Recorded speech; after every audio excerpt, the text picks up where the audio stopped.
تو تکبر، ایک صاحب نے ان کے بارے میں فرمایا کہ وہ تکبر کرتے ہیں. میں نہیں سمجھتا وہ تکبر کرتا ہے، وہ بیسیکلی بد زبان ہے، یعنی اور اسے اپنا منزل بیچنا. بس وہ ایک ڈھیٹ سیلس پرسن ہے جس کو آپ جتنا مرضی جو کچھ کہہ لیں وہ اپنا منزل بیچ کے ہٹے گا. تو وہ بھی بیچ رہا ہے آپ کی اور ہماری آنے والی نسلوں میں سے جن لوگوں کو خراب کر رہا ہے. وہ کہ یہ کر نہیں سکتا جب تک اللہ تعالیٰ کی ذات سر پہ موجود ہے، اس کا سایہ موجود ہے، آپ کلمہ گو ہیں. تو انشاءاللہ سب کچھ بہتر ہی ہوگا. اس کے جیسے بہت سے پہلے بھی آ چکے جو بڑے بڑے دعوے کرتے تھے، آج قبروں میں سوئے ہوئے، ان کی قبر کے اوپر وہ قبر کا نشان بھی موجود نہیں ہے. اور حضرت بابا بلے شاہ، حضرت سلطان باہو، بابا فرید، ان سب کے جو قبریں ہیں، دربار ہیں، وہاں پہ آپ جا کے دیکھیے ہر وقت دنیا کے لوگ آ رہے ہیں، دعائیں مانگ رہے ہیں، ان کے حق میں بھی مانگ رہے ہیں، اپنے حق میں بھی مانگ رہے ہیں، لیکن وہ یہ کیا جانے. تو اور میں نے پریکٹیکلی بہت سی چیزوں کو خود اپنی آنکھوں سے آبزرو کیا ہے، دیکھا ہے. تو مجھے اندازہ ہے کہ جو لوگ جو صحیح صوفی ہے وہ کہ ان کا فوکس کبھی بھی یہ نہیں ہوتا کہ شہرت حاصل کرنا، پیسہ حاصل کرنا. ان کی لگن لگی ہوتی ہے اللہ تعالیٰ کی ذات کے ساتھ، وہ اسی کو دیکھتے ہیں، اسی کی بات کرتے ہیں. جبکہ دوسری طرف اگر دیکھا جائے تو یعنی جان بوجھ کے چیزوں کو اس انداز میں خراب کرنا، اس انداز میں پیش کرنا کہ سامنے والا نیگیٹو نظر آئے. اور چونکہ آپ روز اس بات کو کرتے ہیں تو اس سے یہ ہوگا کہ کچھ عرصے تک لوگ جو ہے آپ کی بات سننا شروع کر دیں گے. لیکن جب وہ سنیں گے ساری باتیں تو خود آپ اپنے آپ کو ایکسپوز کریں گے اور آپ زمین پر آن پڑیں گے.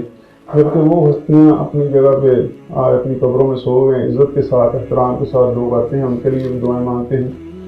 تو اور اس ساری شعبہ بازی جس کو یہ بابا کہہ کے سمجھ لیجئے کہ اس کو بدنام کرتا ہے اور بابوں کی جس طرح یہ بات کرتا ہے،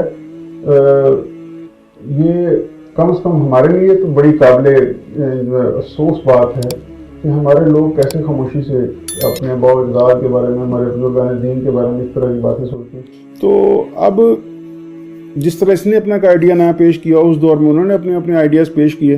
ان میں سے اب یہ صرف یہ سوچ لے انجینئر مرزا کہ جو میں کہہ رہا ہوں بس وہی ٹھیک ہے، اور جو باقی بزرگان دین کہہ گئے وہ ٹھیک نہیں ہے تو بھی غلط ہے. یہ ان کو چیلنج کرتا ہے، کمرے میں چھپ جاتا ہے، وہ بھی غلط ہے. یہ جو اس دنیا فانی سے کوچ کر چکے ہیں ہمارے بزرگان دین، ہوں گے ان میں سے کوئی 2 3 4 غلط بھی ہوں گے جنہوں نے ڈھونگ بنایا ہوگا، تو وہ تو علماء بھی ہیں، مولوی بھی ہیں جنہوں نے ڈھونگ بنائے ہوئے ہیں. لیکن جو صحیح لوگ تھے وہ دم دارو کے پیر نہیں تھے. وہ لوگوں کے ساتھ سب سے بڑھ کر تو وہ اللہ تعالیٰ کے عبادت گزار لوگ ہوتے ہیں، عبادت کرتے ہیں. اور میرا نہیں خیال کہ احکام شریعت کی پابندی کے بغیر کوئی جو عالم ہے، کوئی دین کا جو عالم ہے یا کوئی بزرگ ہے، وہ اپنی دین کی فیلڈ میں آگے بڑھ سکتا ہے. یعنی اسے شریعت کو ماننا ہی پڑے گا. اور جیسے کہ میں پہلے عرض کر چکا ہوں کہ طریقت اٹس سیلف کوئی علیحدہ سوچ نہیں ہے، یہ شریعت کا ہی ایک حصہ ہے. شریعت یہ ہے کہ آپ جھوٹ نہ بولیں. جب آپ نے جھوٹ نہیں بولا تو آپ نے اس کے اوپر عمل پیرا ہوئے، یوں دونوں چیزیں آ گئیں. یعنی آپ نے جھوٹ بولنا چھوڑ دیا تو آپ نے لرن کر لیا. تو کہنا یہ چاہتا ہوں کہ ہر بندے کی اپنی اپنی اپروچ ہے. سب نے قرآن پاک کو پڑھا، دیکھا، سمجھا، اور پھر ان لوگوں نے ٹرانسفر کیا اس کو اردو پر ترجمے کیے جو عربی زبان پہ عبور رکھتے تھے. غلط بھی ہوں گے، صحیح بھی ہیں، اور سب کا جو اپنا اپنا پوائنٹ آف ویو ہے، جیسے کہ اب آپ کا ہے اور ان کا آپ سے اس لیے بہتر ہے کہ انہوں نے زندگی میں جو شروع کیا اس میں سے ایک آدھ دفعہ پلٹا کھایا جو ہم کو درستگی نظر آئی. آپ کو تو کوئی 8-10 دفعہ درستگی کرنی پڑی. آپ کی خود بقول آپ کی کہ آپ تمام فرقوں سے ہو کے آئے ہیں، ان سے پوچھ کے آئے ہیں، ان سے مل کے آئے ہیں، آپ پگڑیاں باندھتے رہے. تو اب آپ نے جا کے ان سب کا اکٹھا کر کے مواد تو اس کو بیچنا شروع کر دیں. یہ زیادہ دن نہیں چلے گا. میرا چیلنج ہے صرف ناظرین آپ میں سے کوئی بندہ انجینئر صاحب کے پاس جائے اور ان سے کہے کہ ہم آپ پہ بڑا ٹرسٹ کرتے ہیں، آپ بہت اچھے اسپیکر ہیں، بہت اچھے یوٹیوبر ہیں، ہم چاہتے ہیں ہم آپ کو عالم دین بھی مان لیں. تو آپ ان کے پاس جائیں اور ان سے کہیں کہ دین کے حوالے سے، یعنی آپ ان کا پوائنٹ آف ویو پوچھیں گے وہ کہیں گے جی میرا پوائنٹ آف ویو یہ ہے، آپ پوچھیں گے دوسروں کو وہ کہیں گے یہ بالکل غلط ہے. اور جس یوٹیوبر نے ان کے اوپر اعتراضات اٹھائے انہوں نے بڑی خوبصورت بات کی، اور انہوں نے کہا کہ انجینئر صاحب ایک طرف تو کہتے ہیں کہ ان کے پیچھے جا کے نمازیں پڑھیں، دوسری طرف ان کو کافر بھی کہتے ہیں. اگر یہ سمجھتے ہیں کہ وہ کافر ہیں تو پھر اپنے لوگوں کو ان کے پیچھے نماز پڑھنے کا کیوں کہتے ہیں؟ اس بات کا ذرا یہ جواب دیں. لیکن اس طرح کی بہت سادہ بہت غلطیاں جو ہیں انجینئر صاحب کرتے ہیں. تو لاسٹلی یہ کہ یہ اعلان کر دیں کہ جی میں صدقے دل سے جو پڑھا وہ پڑھا، اور جو ابھی میں نے فلسفی سارے پڑھ کے بنائی ہے یہ میں نے پوری ایمانداری سے جو میری رائے بنی میں نے اس کو سامنے رکھا ہے. میں تبھی اس کی پروپیگیشن کر رہا ہوں. میں بات کر رہا ہوں کہ دین کو جس معنوں میں انجینئر صاحب نے سمجھا ہے وہی آگے پلا رہے ہیں نا. اب میں ان کی بات اگر مانتا ہوں، مجھے ان کی بات اپیل کرتی ہے، تو میں جا کے اس کے اوپر عمل شروع کر دیا. دو پرابلم آئیں گے. پرابلم نمبر 1 کہ اگر کچھ دن بعد انجینئر صاحب بدل گئے اور کسی اور فرقے میں چلے گئے تو پھر مجھے بھی جانا پڑے گا کیا؟ اور نمبر 2 اگر میں ان کے پیچھے چلتا ہوں تو یہ مجھے گارنٹی دے دیں گے، وربل دے دیں، بس یہ کہہ دیں کلمہ پڑھ کے کہ جی میں نے جو پڑھا ہے وہ صدقے دل سے درست پڑھا ہے، اور وہی درست جو سمجھا ہے وہ میں نے فاروق صاحب کو بتا دیا ہے. اور اگر خدا نہ خواستہ جب جزا سزا کا ٹائم آئے گا روز محشر، تو اگر میرے کہے پہ عمل کرنے کی وجہ سے فاروق صاحب کے اوپر کوئی سزا کے مستحق ٹھہرتے ہیں تو اس کا ذمہ دار میں ہوں گا، تو یا اللہ اس کے لیے تم مجھے سزا دینا. تو میں آپ کو گارنٹی کرتا ہوں یہ ایسا کبھی بھی نہیں کریں گے.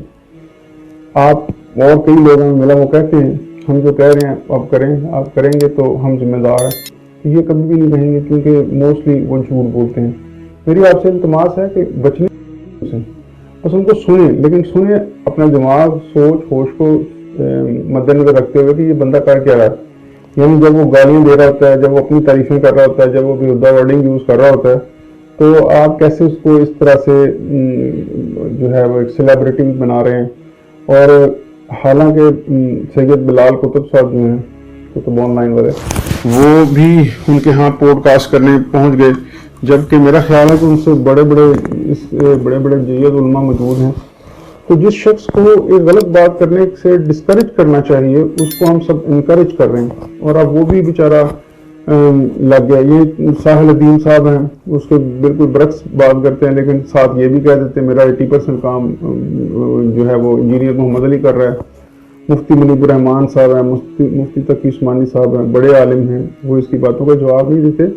لیکن یہ دعویٰ نہیں کر سکتا کہ یہ جو یہ کہہ رہا ہے یہ بالکل سچ کہہ رہا ہے. تو آپ کبھی ٹرائی کر کے دیکھیے. بہرحال مجھے امید ہے انشاءاللہ آپ ان چیزوں کو جو گفتگو میں نے کی یہ صرف میری ذات میری سوچ کا جو ہے وہ ایک طریقہ کار ہے. این ممکن ہے یہ سارا غلط ہو جس کے لیے میں آپ کو جواب دے ہوں. آپ اپنی پورے دھیان سے اسٹڈی کیجئے، پڑھیے، انالیسس کیجئے، سب کو سنیے، پھر جو آپ کو ٹھیک لگے اسے آپ فالو کیجئے. میں یہ نہیں کہہ رہا کہ آپ وہ فالو کریں جو میں کہہ رہا ہوں، اور میں نے بھی کچھ کہا بھی نہیں اس حوالے سے. میں تو صرف یہ بتا رہا ہوں کہ یہ صاحب جو ہیں یہ جھوٹ بول رہے ہیں، یہ ہماری وہ فرقی لے رہے ہیں، یہ ہمیں گمراہ کر رہے ہیں. تو آپ سمجھدار ہیں، جو لوگ پڑھے لکھے ہیں ان کو پتہ چل جاتا ہے تھوڑی دیر میں کہ بندہ جو بات کر رہا ہے یہ سچ پر مبنی ہے یا جھوٹ پر مبنی ہے. امید کرتا ہوں انشاءاللہ ان ساری باتوں میں ہم بہتری لے کے آئیں گے. اپنا ڈھیر سارا خیال رکھیے گا. اللہ حافظ.